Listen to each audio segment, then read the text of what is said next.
Hello guys, good afternoon. जैसा कि दोपहर का समय है और हम लोग वीडियो को लगभग 3 बजे शूट कर रहे हैं। ठीक है, क्योंकि समय नहीं था, लेकिन आज आप लोग को अगले दिन वीडियो देना ही है, इसलिए हम लोग शूट कर रहे हैं। तो मैं आपको बता देना चाहता हूँ कि आज हम जो है जीन पियाजे के संज्ञानात्मक विकास के सिद्धांत के बारे में पढ़ेंगे। और मैं आपको बताना चाहता हूं कि यह यूपी टेट, सी टेट या अदर स्टेट लेवल टेट के लिए बहुत ही इंपॉर्टेंट वीडियो है। और मैं आपको बताना चाहता हूं कि संज्ञानात्मक विकास के सिद्धांत से बहुत सारे क्वेश्चन पुट अप किए जाते हैं। ठीक है, लेकिन इसके बेसिक कॉन्सेप्ट को जब तक आप नहीं समझेंगे तब तक थोड़ी सी प्रॉब्लम होगी आपको समझने में, क्योंकि शब्दों का खेल है। इस टॉपिक में, जीन पियाजे के इस टॉपिक में बहुत सारे शब्द हैं, उन शब्दों को समझना बहुत ही आवश्यक है। तो गाइस स्टार्ट करते हैं हम। और स्टार्ट करने से पहले आप लोगों को बता देना चाहता हूं कि आप लोग जो है हमारे चैनल को सब्सक्राइब जरूर कर लें, क्योंकि ऐसी वीडियो अब आपको बराबर मिलने वाली है। ठीक है, पर डे आपको वीडियो प्रोवाइड की जाएगी। और जो नए आए हैं वो तो मान लीजिए कि सब्सक्राइब कर ही लें, जो पुराने हैं वो शेयर करना ना भूलें भाई, दूसरों को भी शेयर कीजिए और ताकि उसका लाभ उठा सके। और कुछ मेरे खास मित्रों से यही उम्मीद रखता हूँ, खास छात्रों से भी यही उम्मीद रखता हूं। मैं तो मित्र के रूप में ही सबको फॉलो करता हूं, तो बस इतना याद रखिएगा, सभी दोस्त हैं हमारे, ठीक है ना। तो दोस्त का दोस्त जो है दोस्ती होता है।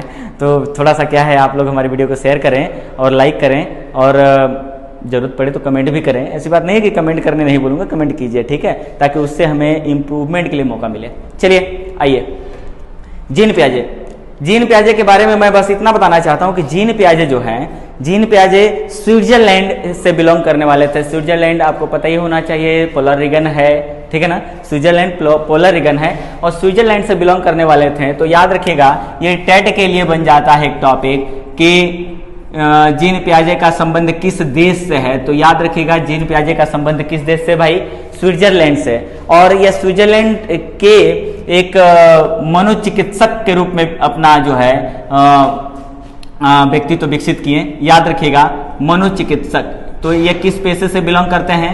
मनोचिकित्सक। स्विट्जरलैंड के ये मनोचिकित्सक के रूप में अपने व्यक्तित्व को जो है निखारते हैं या फिर अपना व्यक्तित्व विकसित करते हैं। और आपको पता होना चाहिए कि इस सिद्धांत को प्रस्तुत करने के लिए इनके बारे में क्या बताया जाता है। कहा जाता है, ऐसे अवधारणाएं विकसित किए हैं लोगों ने कि जीन पियाजे ने संज्ञानात्मक विकास के सिद्धांत को प्रस्तुत करने के लिए अपने ही बच्चों पर प्रयोग कर डाला।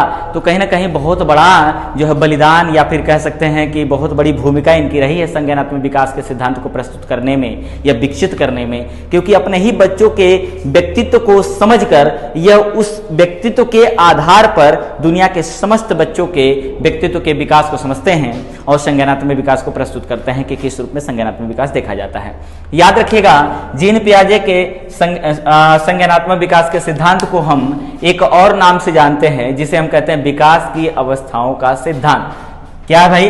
विकास की अवस्थाओं का सिद्धांत। तो विकास की अवस्थाओं का सिद्धांत इसलिए कहा जाता है क्योंकि इसमें कुल 4 अवस्थाओं के बारे में हम पढ़ेंगे, और यही 4 अवस्थाएं ही जीन पियाजे के संज्ञानात्मक विकास के सिद्धांत को स्पष्ट कर देती हैं। इन्हीं 4 अवस्थाओं के माध्यम से जीन पियाजे बालक के मानसिक विकास के संदर्भ में, सामाजिक विकास के संदर्भ में सब कुछ प्रस्तुत करते हैं। किस तरह वह कैसे डेवलप करता है, उसका कॉग्निटिव नॉलेज कैसे डेवलप होता है, वो सब कुछ बता देते हैं। ठीक है, आगे चल करके हम आपको बताते हैं कि इन्होंने कुछ और भी सिद्धांत दिया, जैसे कार्य क्रिया अर्जन का सिद्धांत। इन्हीं के द्वारा दिया गया सिद्धांत है, जो यूपी टेट के लिए काफी महत्वपूर्ण है। सी टेट में तो कम ही इससे क्वेश्चन पूछे थे। ये नहीं मैं कह सकता कि क्वेश्चन ही नहीं पूछे जाते हैं इससे संबंधित, लेकिन हो सकता है पूछ दिया जाए। लेकिन फिलहाल यूपी टेट के लिए बहुत महत्वपूर्ण है और अदर स्टेट लेवल के टेट के लिए बहुत इंपॉर्टेंट है।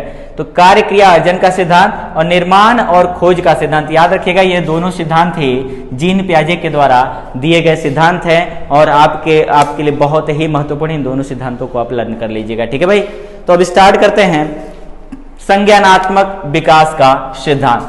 तो संज्ञानात्मक विकास के सिद्धांत को समझने से पहले आपको एक चीज याद रखना होगा कि संज्ञानात्मक विकास होता क्या है।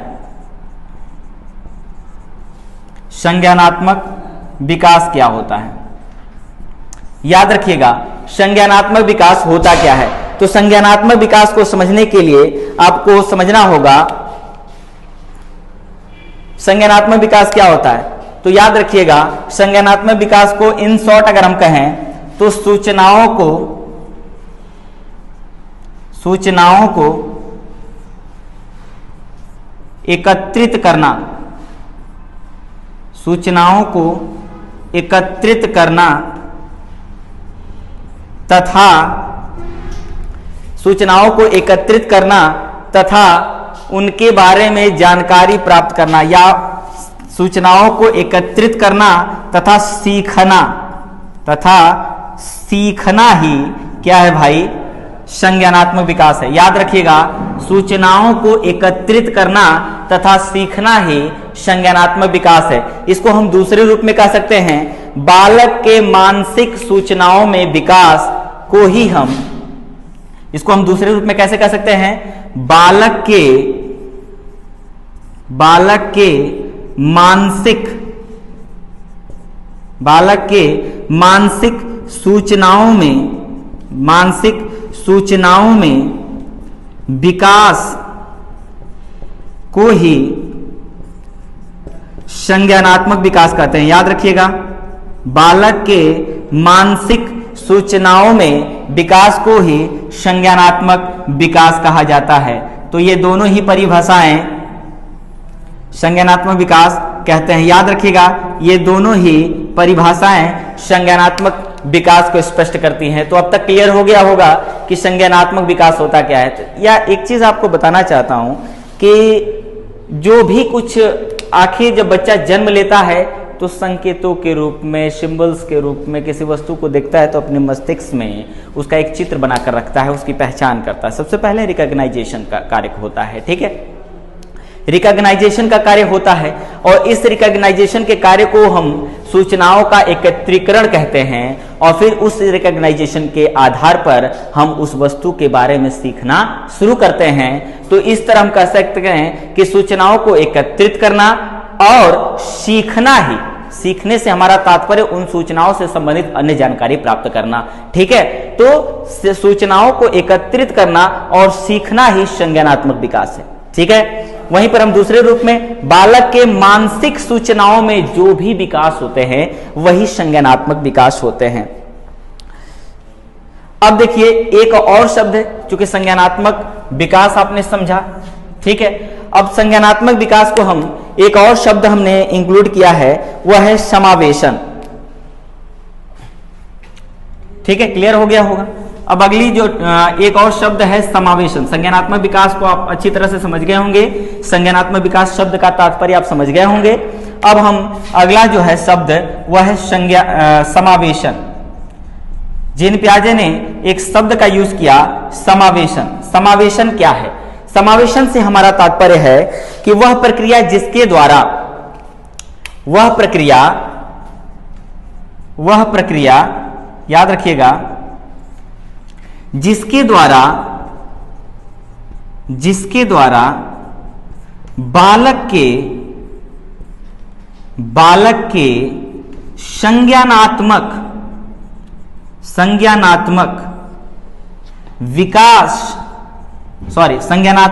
संरचना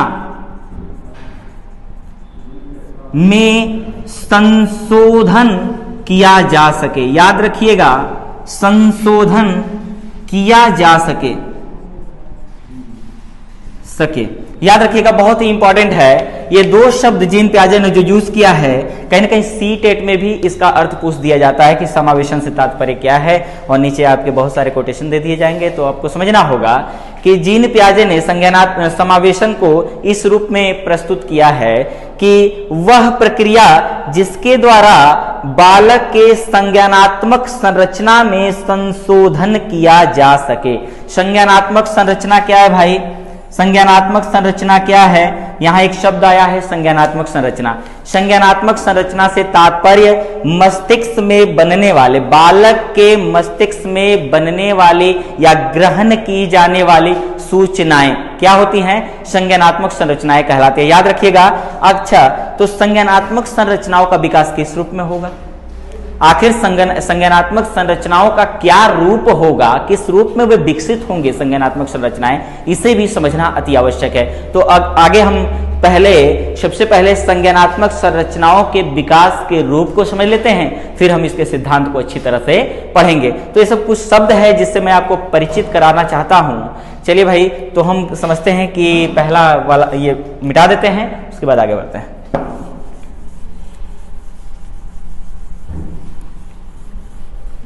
देखिए, कुछ शब्द है, शब्दों को अच्छी तरह से समझना अति आवश्यक है। देखिए, पहले हम कहेंगे संज्ञानात्मक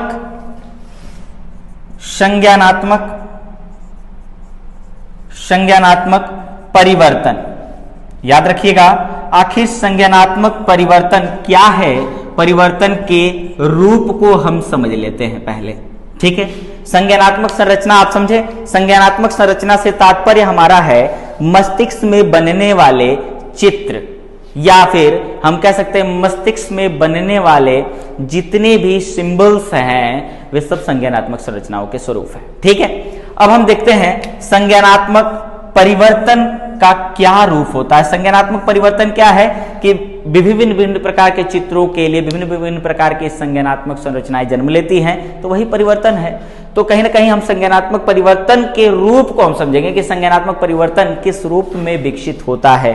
तो याद रखना, सबसे पहले संज्ञानात्मक परिवर्तन के रूप को हम बुद्धि से समझते हैं। किससे समझते हैं भाई? बुद्धि। याद रखिएगा, सबसे पहले बालक के अंदर क्या होना आवश्यक है? बुद्धि का होना आवश्यक है।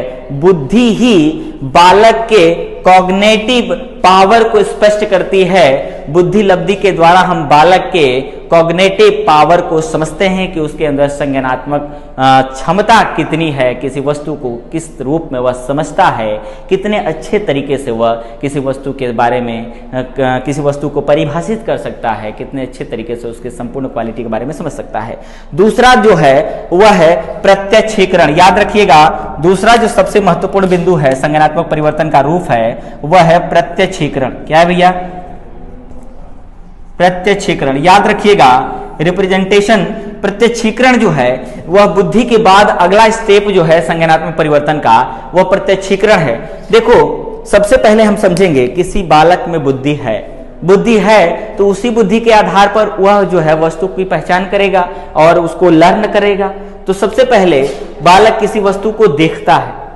तो प्रत्यक्षीकरण में 3 बातें समाहित है। जीन पियाजे के अकॉर्डिंग ये 3 बातें कौन कौन सी है आप स्पष्ट कर लीजिएगा। देखिए, प्रत्यक्षीकरण 3 बातों को समाहित करता है। सबसे पहले हम कहेंगे प्रत्यक्षीकरण में क्या है, तो हम कहते हैं किसी वस्तु की क्या होती है? पहचान होती है, ठीक है। किसी वस्तु की क्या करते हैं? पहचान करते हैं। फिर उसकी क्या करेंगे? नामकरण करेंगे। क्या करेंगे? नामकरण करेंगे। पहचान करने के बाद हम जब नामकरण उसका कर दिए तब उसके बाद हम उसका क्या करते हैं? व्याख्या कर डालते हैं। इन 3 बिंदुओं को लेकर के क्या चलता है? प्रत्यक्षीकरण। अर्थात यह स्पष्ट हो जाता है कि बालक सबसे पहले वस्तु की पहचान करेगा। 4 अवस्थाओं में सबसे पहले जो पहली अवस्था है वह पहचान की ही अवस्था है। बालक सबसे पहले अभी नव आगंतुक होता है, हम कह सकते हैं नव आगंतुक है, किसी समाज के बारे में कुछ भी नहीं जानता है, व्यक्ति विशेष के बारे में कुछ भी बालक को ज्ञान नहीं है। लेकिन जैसे ही बालक इस धरा पर आता है, माँ की गोद में आता है, तो अपनी माँ को पहचानना कुछ न कुछ हद तक शुरू कर देता है, ठीक है। वह जानता है कि मुझे भोजन की प्राप्ति माँ से ही होगी, ठीक है। तो कहीं ना कहीं बालक सबसे पहले जो है वह पहचान करता है। उसके पास जुबान नहीं होती है, बट आंखें तो होती हैं, कान तो होता है। वह वस्तु विशेष को समझ सकता है, अपने ज्ञानेंद्रियों के माध्यम से समझता है, ठीक है। तो बच्चा सबसे पहले अपने इंद्रियों के माध्यम से वस्तु विशेष के बारे में जानकारी प्राप्त करता है। और इस इंद्रिय में उसकी एक इंद्रिय सक्रिय नहीं होती है, जो है जिह्वा, बहुत सक्रिय नहीं होती, आवाज उसकी क्लियर नहीं हो पाती है। फिर भी वस्तु की वह पहचान करता है। किस रूप में? सिंबल के रूप में, किसी न किसी संकेत के रूप में वस्तु की वह पहचान करता है। तो यह पहचान करने के बाद वह उसका नामकरण, थोड़ा सा अगले स्टेप में जाओगे जब वह बोलना शुरू कर देता है बच्चा, हम कहते हैं कि 2 से 7 वर्ष की उम्र में उसकी जुबान जो है वस्तु शब्द उच्चारण की क्षमता उसके अंदर विकसित हो जाती है। और जब शब्द उच्चारण की क्षमता उसके अंदर विकसित हो जाती है, जब वो वाक्य बनाना शुरू कर देता है, तो आपको पता होना चाहिए कि अब बच्चा क्या करना शुरू कर देता है भाई, वो बोलना शुरू करता है और बोलने लगता है, तब उसका नामकरण करना, किसी वस्तु का नामकरण करना वह सीख जाता है। और आगे चल करके हम देखेंगे तो मैच्योरिटी स्टेज में आप देखेंगे या फिर लास्ट के 2 स्टेज में आप देखेंगे तो उसमें बच्चा क्या करता है, उसका जो है व्याख्या करना शुरू कर देता है। और आगे चल करके जो कुछ भी स्पष्ट आपको करूंगा मैं। फिर अगला जो है इसका, उसके बाद भाषा है। क्या है भैया, प्रत्यक्षीकरण के बाद क्या है, भाषा। क्या है, भाषा। याद रखिएगा, बच्चे में बुद्धि और प्रत्यक्षीकरण के बाद अगला जो स्टेप होता है संज्ञानात्मक परिवर्तन का जो रूप है वह है भाषा। भाषा भी बच्चे की क्षमता को विकसित कर बच्चे की क्षमता को दर्शाती है कि बच्चा कितना प्रतिभावान है, किसी वस्तु को किस रूप में, किस भाषा का प्रयोग करते हुए वस्तु के बारे में जानकारी प्राप्त कर रहा है। उसके बाद अगला जो स्टेप है वह है चिंतन। क्या है भैया, चिंतन। अब वह भाषा का प्रयोग करते हुए वस्तु के संदर्भ में चिंतन करना शुरू कर देता है। और इसके बाद अंतिम 2 स्टेज हैं जो है चिंतन के बाद स्मरण है। चिंतन के बाद क्या है, स्मरण है। और अंततः वह क्या करता है, तर्क करना शुरू कर देता है। और हम कहते हैं कि उसमें संज्ञानात्मक परिवर्तन हो गया। याद रखिएगा इस चीज को, संज्ञानात्मक परिवर्तन के रूप को हम यहां स्पष्ट कर रहे हैं। और ये संज्ञानात्मक परिवर्तन के रूप 6 रूपों में स्पष्ट होते हैं। सबसे पहले आपने देखा बुद्धि, दूसरे नंबर पर आप देख रहे हो प्रत्यक्षीकरण, तीसरे नंबर पर आप देख रहे हो भाषा, चौथे नंबर पर आप देख रहे हो भाषा विकसित हो जाने के बाद बच्चा चिंतन करना शुरू कर देता है। और जैसे ही वह चिंतन करना शुरू कर देता है तो जिस वस्तु का स्मरण करना चाहिए उसे वह स्मृत कर लेता है, जिसे स्मृत व्यवहार उसका कहते हैं। स्मरण कर लेता है ताकि वह समय पर काम आवे। और स्मरण करने के बाद वस्तु विशेष का जो है संबंध तात्कालिक घटना के साथ करता है। और तात्कालिक घटना के साथ करके वस्तु विशेष को उससे संबंधित करके वह तर्क करना शुरू कर देता है। और जिस समय बच्चा तर्क करना शुरू कर देता है तो वह तर्क शक्ति जैसे ही वह विकसित कर लेता है तो वह माना जाता है कि वह यूनिवर्सलाइज हो गया, उसमें अब कॉग्निटिव नॉलेज विकसित हो चुका है, वह विकसित प्राणी हो गया। क्योंकि वस्तु विशेष के संदर्भ में तर्क करना उसके कॉग्निटिव डेवलपमेंट को दर्शाता है। ठीक है भैया, तो कहीं ना कहीं हम संज्ञानात्मक परिवर्तन को इस रूप में देखते हैं। याद रखना, सीटेट में कभी कभी पूछ देता है कि संज्ञानात्मक परिवर्तन का रूप नहीं है, ऐसे याद रखना है आपको कि संज्ञानात्मक परिवर्तन का रूप नहीं है। कुछ सेट में कैसे हमने देखा था, अभी तक तो क्वेश्चन ऐसा सामने नहीं आया, लेकिन फिर भी आपको समझ लेना है कि संज्ञानात्मक परिवर्तन के रूप में हम इस 6 बिंदुओं को ही देखेंगे। ये 6 बिंदु ही संज्ञानात्मक परिवर्तन के रूप है। और यह एक सीक्वेंस में चलता है, इसको आगे पीछे न करिएगा नहीं तो गलती हो जाएगी आपसे। याद रखना, संज्ञानात्मक परिवर्तन में सबसे पहले बुद्धि विकसित होती है, तत्पश्चात बच्चा प्रत्यक्षीकरण को विकसित करता है, उसके बाद भाषा विकसित होती है और भाषा के आधार पर वह चिंतन करना शुरू कर देता है। तत्पश्चात वह चिंतन के साथ ही स्मरण करता है और स्मरण के साथ ही वह तर्क करना सीख जाता है। तो याद रखिएगा, यह संज्ञानात्मक परिवर्तन के रूप थे दोस्तों। चलो अब हम आगे बढ़ते हैं, संज्ञानात्मक विकास के सिद्धांत को देखते हैं। ठीक है, जीन पियाजे के संज्ञानात्मक विकास के सिद्धांत। देखो, जीन पियाजे ने जो संज्ञानात्मक विकास का सिद्धांत दिया था, इसमें 2 शब्द और हैं। उन 2 शब्दों से आपको परिचित कराता हूं, उसके बाद अवस्थाओं के बारे में हम जानकारी प्राप्त करेंगे। वे 2 शब्द कौन कौन से हैं इसके बारे में आपको बताता हूं। पहला शब्द है संगठन। देखते हैं, थोड़ा सा लिख दूं, संज्ञानात्मक विकास का सिद्धांत। तो याद रखिएगा, इसमें 2 शब्दों के बारे में आपको जो है जीन पियाजे भी स्पष्ट करते हैं। ये 2 शब्द बेस हैं, इसके 2 शब्दों के बारे में आप जानकारी प्राप्त कर लो, उसके बाद हम आगे बढ़ते हैं। 2 शब्दों में पहला शब्द क्या है भाई? पहला शब्द है संगठन। क्या है? संगठन। और दूसरा शब्द क्या है? तो हम दूसरे शब्द को समायोजन के रूप में देखते हैं, कुछ लोग और भी नाम देते हैं। वे नाम क्या है आपको बताता हूं। दूसरा शब्द जो है वह है आत्मसात्करण, कह सकते हैं, सॉरी अनुकूलन है, सॉरी गलती हो गई, अनुकूलन है। याद रखिएगा इस चीज को। संगठन पहला शब्द, दूसरा शब्द क्या है? अनुकूलन। अब एक चीज मैं स्पष्ट करना चाहता हूं आपको कि संगठन क्या है।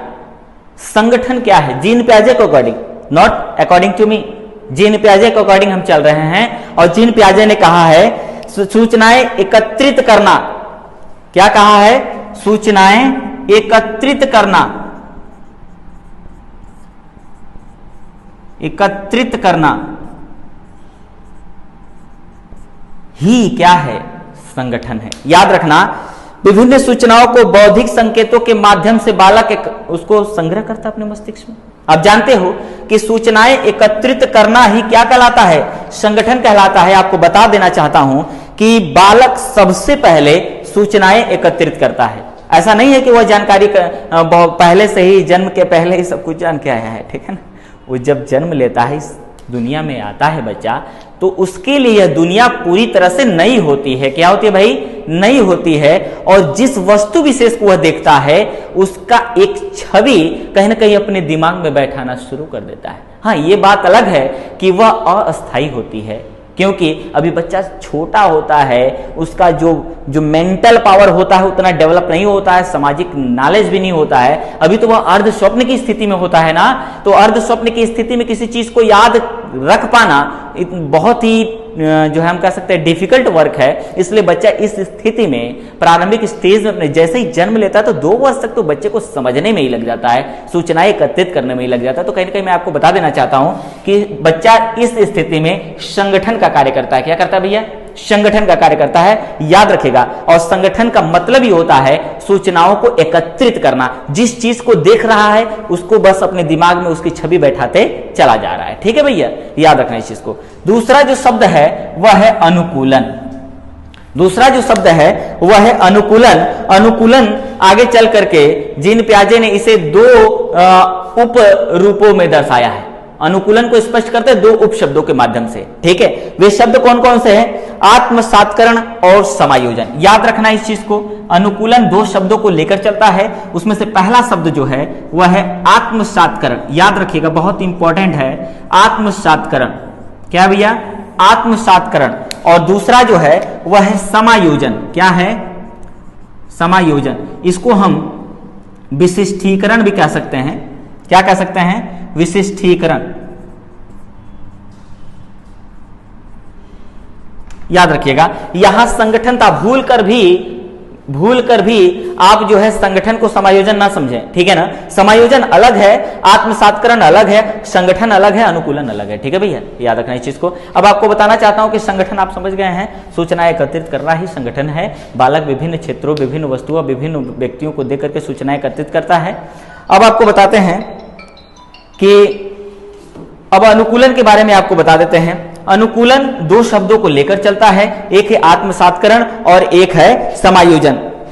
तो आपको सबसे पहले मैं बताना चाहता हूं कि अनुकूलन क्या होता है।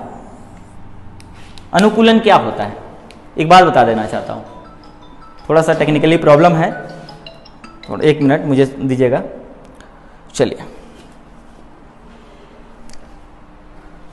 देखिए, अनुकूलन क्या होता है। अनुकूलन से तात्पर्य हमारा है पूर्व ज्ञान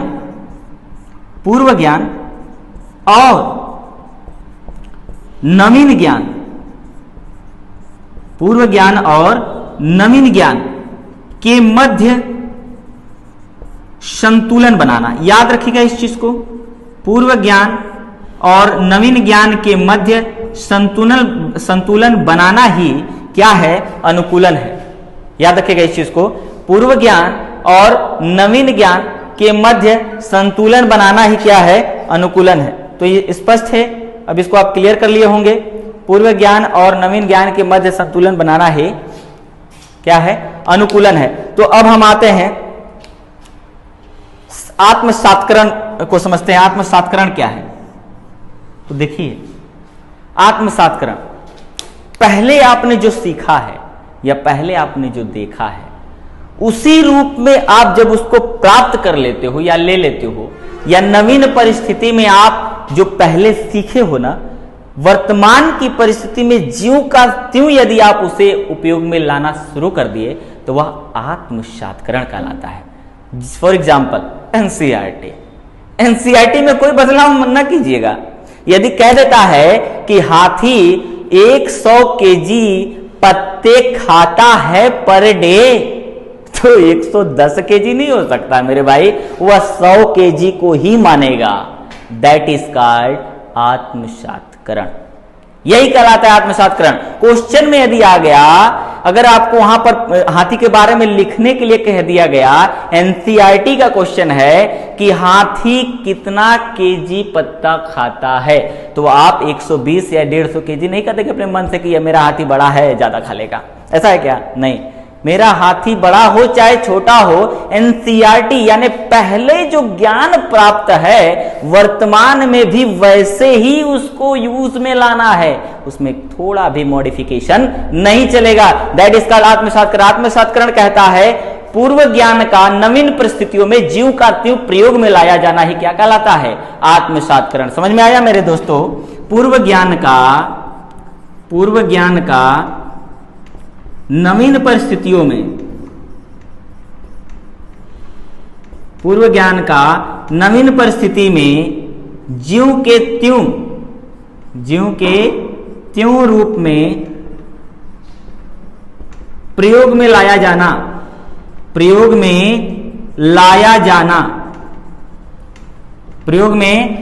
जाना ही आत्मसात्करण है। इसको आप कंठस्थ कर लीजिए। आत्मसात्करण नहीं कहता है कि मेरे अंदर कोई बदलाव लाइए। चलिए दूसरा देखिए, समायोजन जो है यह अनुकूलन को स्पष्ट कर देता है। क्या कर देता है भैया? स्पष्ट कर देता है। देखिए समायोजन या विशिष्टीकरण, आवश्यकता पड़ गई तो उसमें कुछ बदलाव ला दो। समायोजित करना अपने आप को, परिस्थिति के साथ अपने आप को आप कैसे समायोजित करते हो, है ना?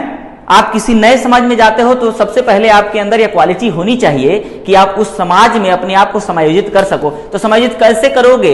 मान लो सपोज दैट, देखो भाई मेरी यही क्वालिटी है, मैं आपको एग्जांपल एकदम देहाती दूंगा तो समझ लीजिएगा कि मान लीजिए कि आप कहीं गए, शादी ब्याह का माहौल है, ठीक है, शादी ब्याह के माहौल में डीजे बज रहा है और लड़के डांस कर रहे हैं, और वहां पर आप जाकर किताब पढ़ना शुरू कर दो तो क्या पॉसिबल है? इम्पॉसिबल है, पॉसिबल नहीं है। डीजे बज रहा है तो आप कितना भी बड़ा पढ़ाकू क्यों ना हो, डीजे बज रहा है तो आप डांस करो, तभी तो आप उस समाज के अंग बनोगे, अदरवाइज आपको समाज का अंग नहीं माना जाएगा। ठीक है भैया? यदि क्लास में आप बैठे हो और टीचर लेक्चर दे रहा है तो आप लेक्चर सुनो, because a good listener may be a good orator. English में कहावत है, एक अच्छा श्रोता ही एक अच्छा वक्ता बनता है। और अध्यापक के द्वारा बताए गए शब्दों या बताए गए तथ्यों को आप अच्छी तरह से सुनोगे, जैसा कि सभी लोग करते हैं। तो सुनने के लिए आपको वहां पर बैठ करके क्लास में अपने आप को क्लास के एनवायरनमेंट के अकॉर्डिंग चेंज करना होगा, तो कुछ ना कुछ बदलाव लाना होगा। मान लो आप थोड़ा सा हलचल प्रवृत्ति के हैं, बैठ गए क्लास में, बैठे और क्लास में बैठ करके लगे शरारत करने, तो क्या आप समायोजित प्राणी माने जाओगे? नहीं मेरे दोस्त, आप समायोजित नहीं माने जाओगे और 100% आप पनिश किए जाओगे। तो पनिशमेंट से बचना है तो समायोजन लाना है। तो समायोजन क्या कहता है कि परिस्थिति कैसी भी हो, उस परिस्थिति में अपने आप को ढालने के लिए या परिस्थिति के योग्य अपने आप को बनाने के लिए आपको कुछ ना कुछ परिवर्तन अपने अंदर लाना होगा, और वही परिवर्तन आपको उस परिस्थिति में समायोजित होने के लिए आवश्यक है। तो समायोजन की परिभाषा हम किस रूप में देखेंगे कि पूर्व ज्ञान, याद रखना इस चीज को, यहां पर हम परिभाषा दे देते हैं थोड़ा सा। समायोजन की परिभाषा यहां देते हैं, समझ लीजिएगा। समायोजन पूर्व ज्ञान में आमूलचूल परिवर्तन कर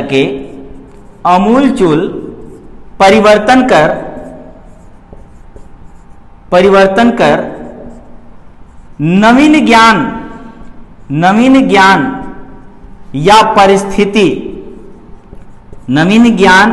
या परिस्थिति के साथ समायोजित होना या के साथ संबंध बनाना ही समायोजन है। समझ में आया? क्लियर है ना? तो समायोजन से क्या तात्पर्य है कि हमने जो पहले सीखा है, अब तक ट्रेडिशनल वे से सीखा जो है, उसमें वर्तमान में कुछ चेंज मांगती है परिस्थिति। इसीलिए हम देखते हैं कि बराबर सिलेबस कुछ परिवर्तित होते रहता है, क्योंकि एक ही ढर्रे से आप चलोगे ना दोस्त, तो वर्तमान परिस्थितियों का सामना नहीं कर पाओगे, ठीक है ना? तो चेंजेस होना चाहिए। इसीलिए जीन पियाजे के अकॉर्डिंग, जीन पियाजे कहते हैं कि समायोजन की प्रवृत्ति बच्चों में या फिर किसी भी व्यक्ति विशेष में अति आवश्यक है। यदि जिस व्यक्ति में समायोजन की प्रवृत्ति नहीं है, वह अपना डेवलपमेंट नहीं कर सकता। इसलिए जीन पियाजे इन दो शब्दों पर विशेष ध्यान देते हैं, संगठन और अनुकूलन। तो दोस्तों ये हमारे पास शब्द थे, ठीक है? तो ये सारे शब्द थे। अब हम जीन पियाजे की अवस्थाओं के बारे में पढ़ेंगे, जो अगले वीडियो का टर्म होगा, ठीक है? धन्यवाद।